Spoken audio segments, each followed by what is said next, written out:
I've had a 20-year career as a VA from Calgary. It's wild. I try to make sure that there's always a panel to just talk about that. I know a lot of people are really interested in the world of voice acting and how they might be able to touch it in the ways that they're interested in doing. So this is meant to be kind of a demystification of the industry and what a life of a VA is like, and obviously to answer your questions. This is not a lecture, this is not a dictatorship. Who puts the dick in dictatorship? No answers? Great, that's fun. You do? Yeah. Yeah. As your friends, we want you to stop being a dictator. Yes, we are aware of that.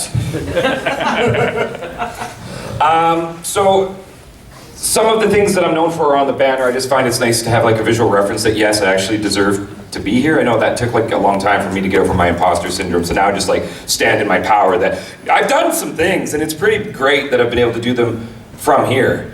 And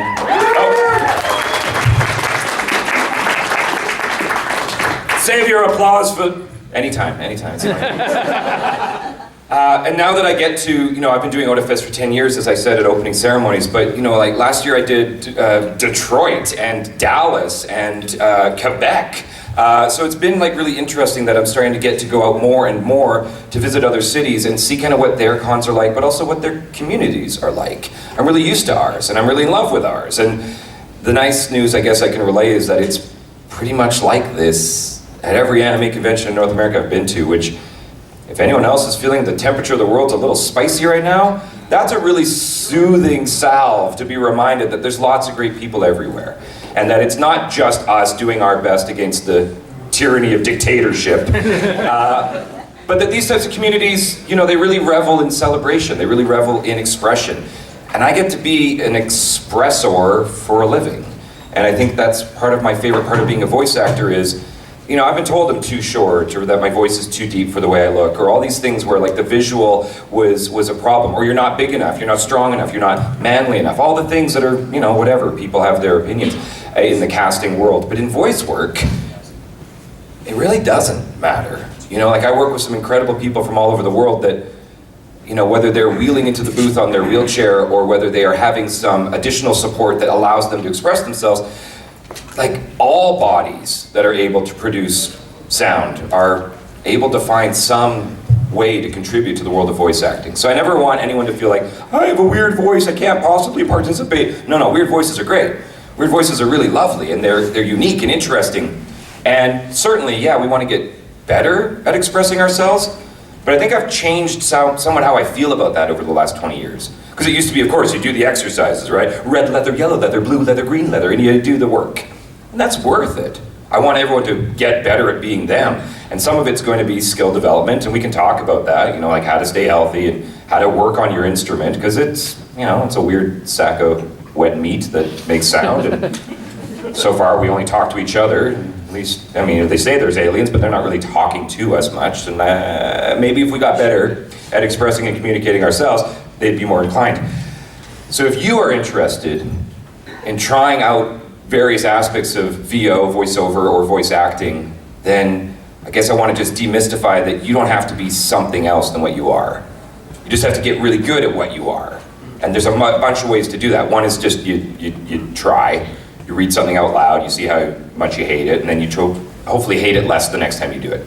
And if you are one of those people that is not used to hearing your recorded voice, you're among the many, that takes a while. But that wall in the brain starts to erode the more you kind of just normalize it. It's really nice to hear yourself in your headphones eventually, because then you're in real time adjusting, right? You're self-directing, you're self-critiquing. And if anyone else has an inner anxiety demon, I know that inner voice can be negative, but there's also lots of ways that you can start to dismantle that negative self-talk to really encourage yourself to, again, be you. You're supposed to be more you. The most work I do is when I'm uncomfortably, vulnerably me. And that's not exactly where a lot of people would like to live their life and make their money, but there is something really meaningful about that, because you don't get to do that very often, at least in my opinion. There's not a lot of safe spaces in the world where you're supposed to be vulnerably, expressively you, right? That's usually too much for people.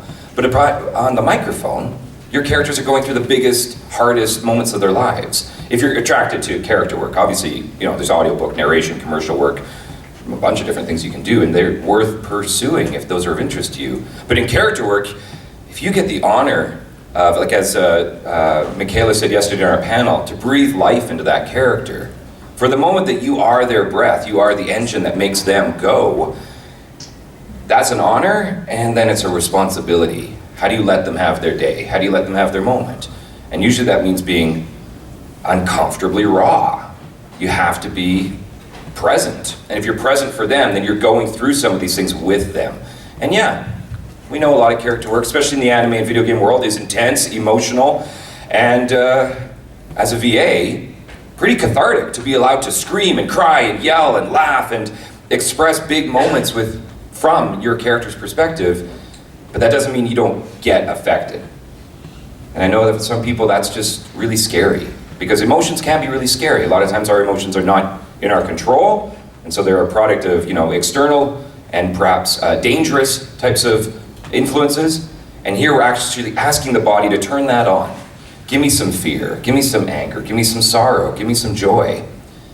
And while a lot of us might have a background in live performance, and I was a theater guy too, like I still do a lot of live performance, there's something nice about theater because you can kind of put the mask on, literally and figuratively, right? It's for you, I'm so in love with you, and it's all fake. Not that we're not great friends now, but but that external representation is fine in certain formats, like theater, we get it. But you put that on the microphone, and it's very schlocky, it's very cartoony, it's very fake. So while there's still place for really absurdist, cartoony characters in the world, it is kind of less than it used to be. There's a lot of realism-based voicing that's being done now, even for the video game and anime sector. And I think we've known anime has had a really realism focus for a long time. It's part of why, when people say, you watch cartoons? Well, actually, I watch animated stories, and, these ones are from Japan, so we call them anime, but really I'm watching humanity. I'm watching the human condition, and I'm watching it being done with great poignancy and attention to how difficult this thing called life is. And that's meaningful, because I don't want to forget that. I want to have that included in my experience on Earth. So the voice actor is like living in that hours and hours a day. Yeah, it makes you a little different.